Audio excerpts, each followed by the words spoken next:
तो हेलो दोस्तों, नमस्कार। एक बार फिर से आपका स्वागत है आपके अपने चैनल पर। तो दोस्तों बात करते हैं कि डीवी तो देखिए मैं आप लोगों को गाइड करने वाला हूं बहुत अच्छे तरीके से और कहीं पे भी दिक्कत नहीं आएगी। कुछ ऐसी प्रॉब्लम्स आती है जो कि टीआरई 2 के कुछ कैंडिडेट के साथ में हुआ था। उसके लिए मैं पहले ही आपको आगाह कर दे रहा हूँ कि आपको क्या करना है और क्या नहीं करना है।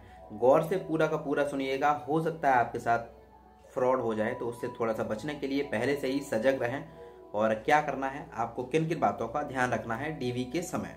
तो चलिए बात करते हैं। सबसे पहले आप यदि चाहते हैं कि हाँ मैं अगर शुरू से लेकर एंड तक अगर सही बात बताता हूँ तो कृपया करके बताइएगा कि हाँ sir thank you so much, और नहीं तो नेगेटिव भी बोल सकते हैं, जो भी बोलना हो।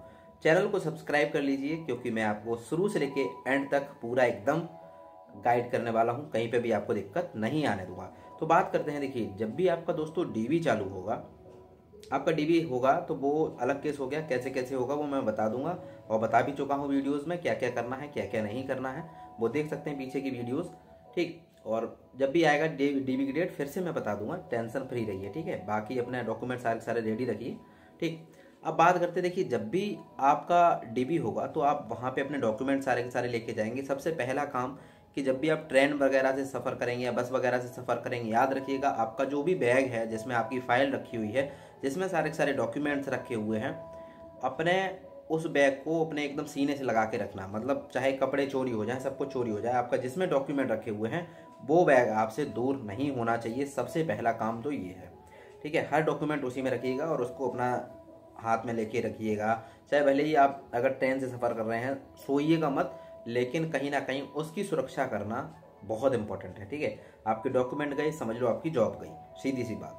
आगे बात देखते हैं कि जब आप लोग वहाँ पहुँच जाएंगे, डीबी वगैरह सारा सारा हो जाएगा, वहाँ सबसे पहले क्या काम करना। वहाँ बहुत सारे लोगों को आपस में पता तो चल ही जाता है, आसपास की जो भी बैंक ब्रांचेज होती हैं उनमें पता चल जाता है कि साहब जो है नए कैंडिडेट आ रहे हैं ना, जाहिर सी बात है सैलरी के लिए एक अकाउंट की ज़रूरत पड़ेगी। तो अपना बैंक प्रचार करने के लिए क्या करेंगे कि साहब आपसे बैंक अकाउंट खोलने के लिए वहाँ पे शिविर लगा लेंगे, कैंप लगा लेंगे कि आइए सर हमसे बैंक अकाउंट खुलवाइए।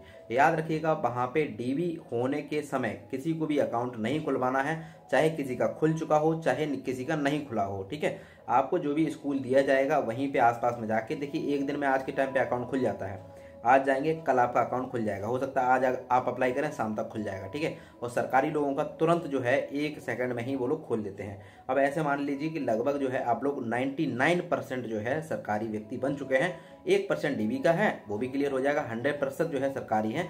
आप केवल बोलिएगा जाके सर मैं गवर्नमेंट एम्प्लॉय हूँ, मुझे अकाउंट चाहिए आपके बैंक में, वो कहेंगे आइए सर जल्दी खोलिए आइए, कोई दिक्कत नहीं है।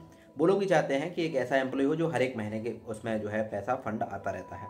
ठीक है, सैलरी वाले को बहुत जल्दी पकड़ते हैं। तो डीबी के समय वहाँ पे कोई भी कैंप लगाए हुए हैं, वहाँ पे आप अकाउंट मत खुलवाइएगा। किसी दोस्त के चक्कर में भी ना पड़िएगा कि सर दोस्त खुलवा रहा है तो हम भी खुलवा लेंगे, जी नहीं, आपको नहीं खुलवाना है। दूसरी चीज़, वहाँ पे नहीं खुलवाना है। याद रखिएगा कहाँ पे खुलवाना है। अगर किसी का पहले से ही है, मान लो यूपी में है या फिर कहीं और है, अपनी गांव में अपने घर में आसपास में जहाँ वो रहता है वहाँ है, तो उससे कोई दिक्कत नहीं, वो भी लग जाएगा।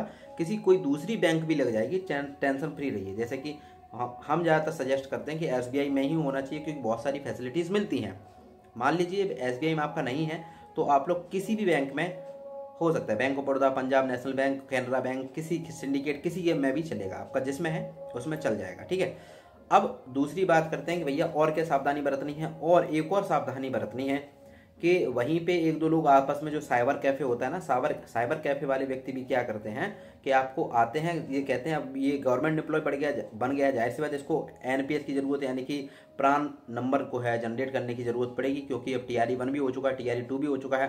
तो आसपास में लोग बाग जो है फॉर्म भरवाते, तो वो आएगा, तो वो आपसे कहेगा कि सर लाइए मैं आपका प्राण के लिए अप्लाई कर देता हूँ, प्राण अप्लाई कर देता हूँ।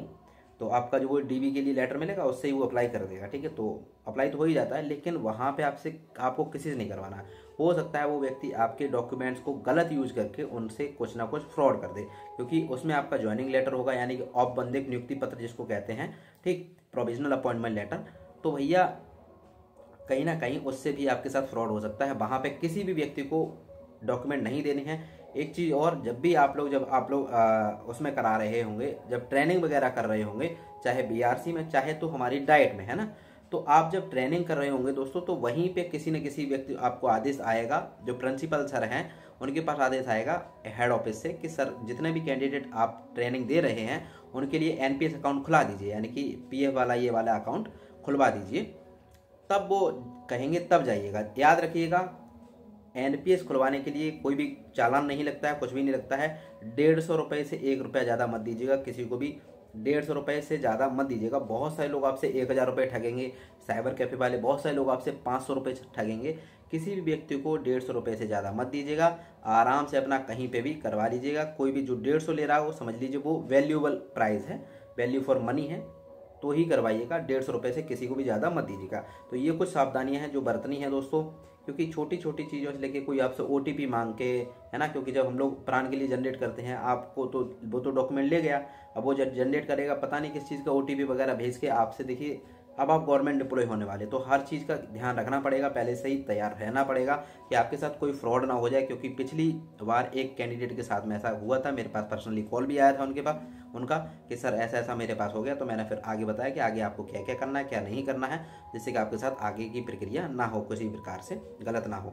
तो ध्यान रखिएगा इन चीज़ों का कि भैया वहाँ पे जहाँ पे डीवी होगा वहाँ पे हमें किसी व्यक्ति से मतलब नहीं है, ना ही किसी बैंक वाले से, ना ही किसी साइबर कैफे वाले से। आप तुरंत जो है वो लोग अलॉट करेंगे कि जाइए उस वाली डाइट में जाइए, आप योगदान दीजिए।